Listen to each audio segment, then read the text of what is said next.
Should you take the gains if you already have enough cash? So my man Cam has written me, and we'll call him Cam Ward. He's getting ready to play for the Titans tomorrow, but he's in between, throwing quarterback passes. He's emailing your old buddy Josh. So Cam. He says, hey Josh, hope all was well with you. I hope your Bruins have a good year. And not hold my breath, dude. But I hear you, brother. I hear you. Anyway, so he goes, if I remember correctly, you advocate for capturing gains in a given position by selling and putting the gains in cash. Does that remain true if a person already holds the amount of cash to cover them for a number of set years? Or a set number of years? Man, I can't read, dude. What the heck? This is what happens when freaking Sniffy Joe here, right there, wakes up 5 times a morning to go a night to go pee because he's on a steroid to try to get his blood work better. He wakes up at 12. He wakes up at 3. He wakes up at 5, and then I got to let him out to go pee. And then Pablo wants to go out to go pee. And I got to let Pablo back in, let Finney back in. It's a price you pay for having a wonderful dog. You know what I'm saying? But my goodness, it'd be so nice if he would sleep like this during the daytime, during the nighttime.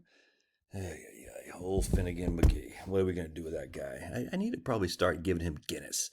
Just watched the House of Guinness show. It was good, except for the stupid music. It's like, why I got to put contemporary music on a 1880s or 1860s show? It's stupid. We're going to try to be so edgy with a stupid band Kneecap. I was like, oh, God, these guys, they suck, man. Anyway, for example, at the start of 2026, I'll have 3 years cash in SPACs, which is the Fidelity Money Market account.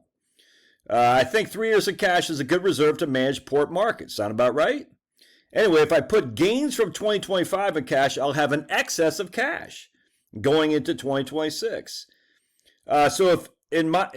Is your opinion, should I let it ride for 2026 and rebalance my cash in 2027 to a 3-year reserve? Or would you still advocate capturing the gains in 2025 and put into an excess amount of cash? Well, first of all, there's no such thing as actually an excess amount of cash. But I get what he's saying. Because, look, I got 3 years cash, dude. That's enough to ride out most down markets.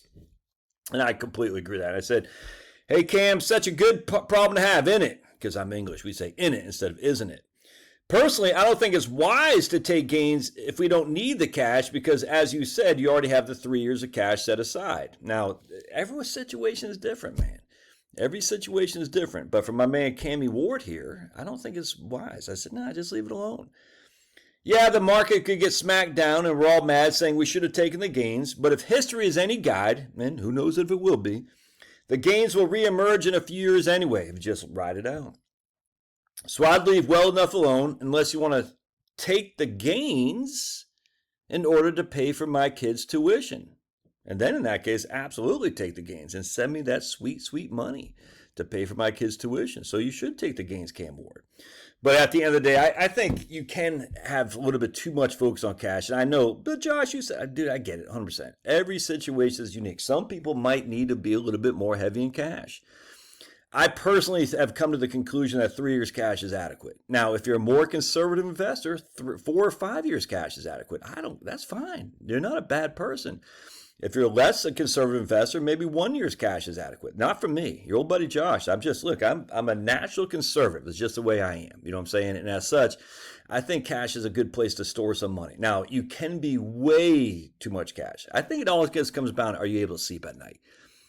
If you have a too limited cash, even if that cash is 3 years and you're freaking struggling to sleep because you're worried about the markets and you don't even have a dog that's got anemia, whatever it's called, you might need more cash. If you're like my man Cam here and he's freaking crushing, you say, no, I got 3 years. I can sleep like a freaking baby at night.